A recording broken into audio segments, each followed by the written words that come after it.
Alors que débute ce jeudi 9 février à 21h05 la nouvelle saison de Tattoo Cover, Marty Hurley, l'artiste et tatoueur historique de l'émission de TFX nous a accordé un entretien.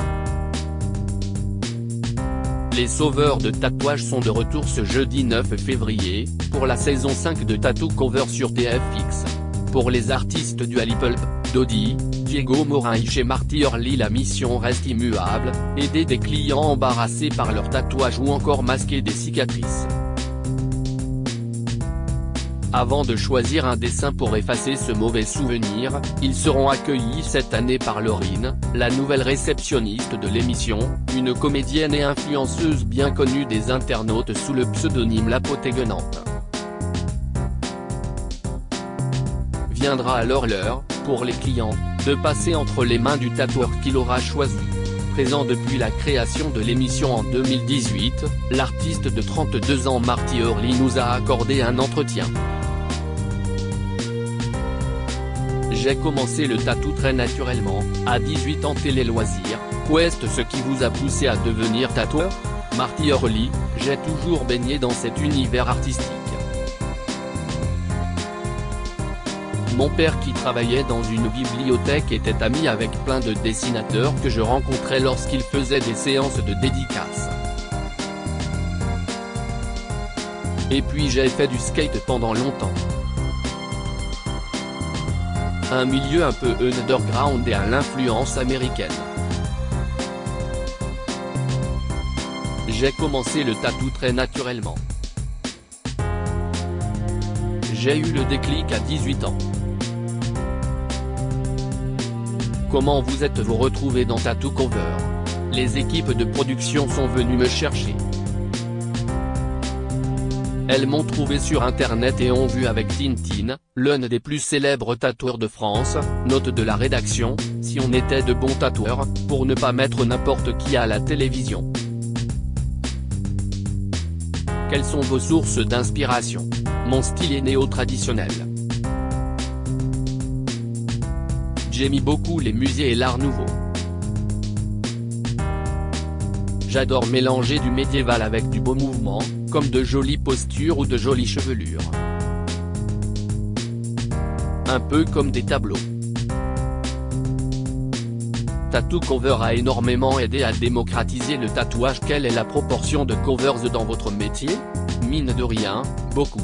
Pour donner un ordre d'idée, avant même l'émission c'était déjà un bon 40 ans. Quel conseil donneriez-vous à quelqu'un qui veut se faire tatouer?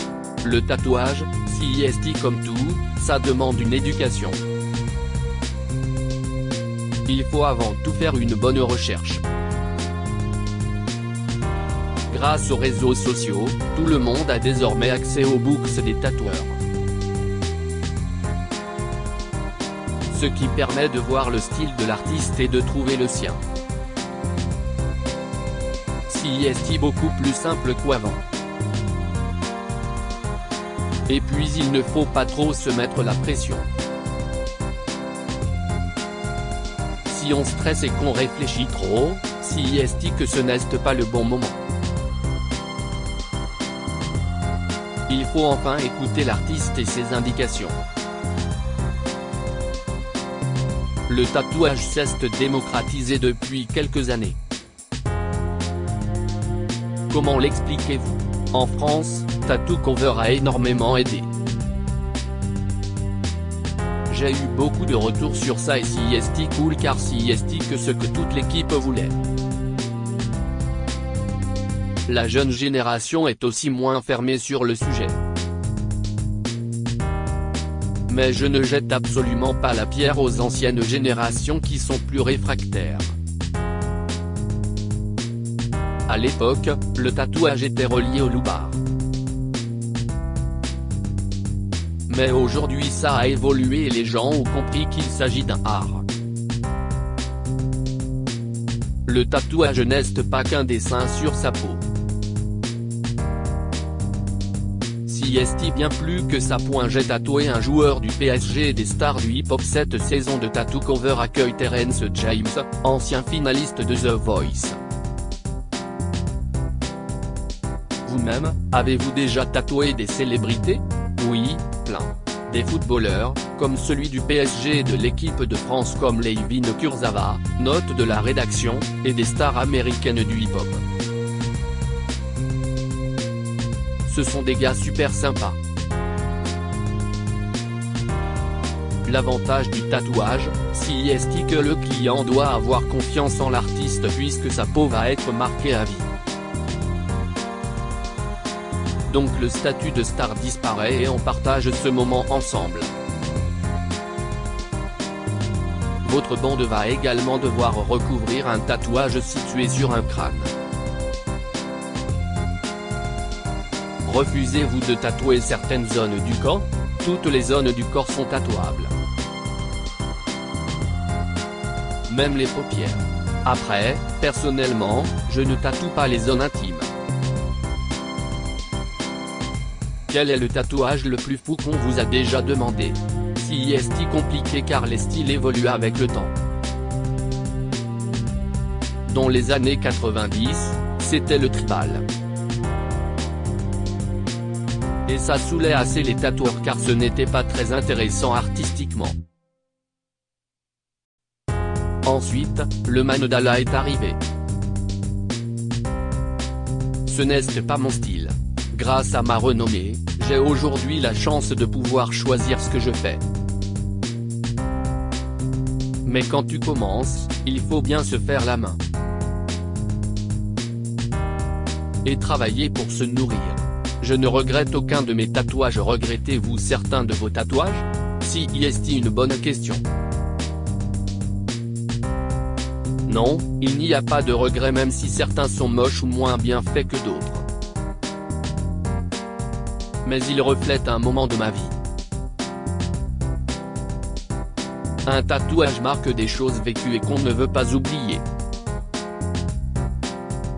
J'ai rencontré plusieurs clients qui ont des tatouages pas forcément beaux mais qu'ils refusent de couvrir car, justement, ils représentent une période de leur vie.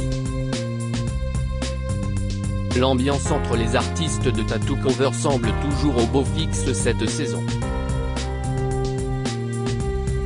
Oui car on est de vrais amis dans la vraie vie avec Diego, Dodi et toute l'équipe. Ce que vous voyez à l'écran n'est pas joué, ce sont tous de véritables potes.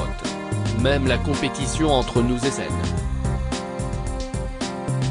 Il n'y a aucune jalousie lorsque le client ne choisit pas notre dessin.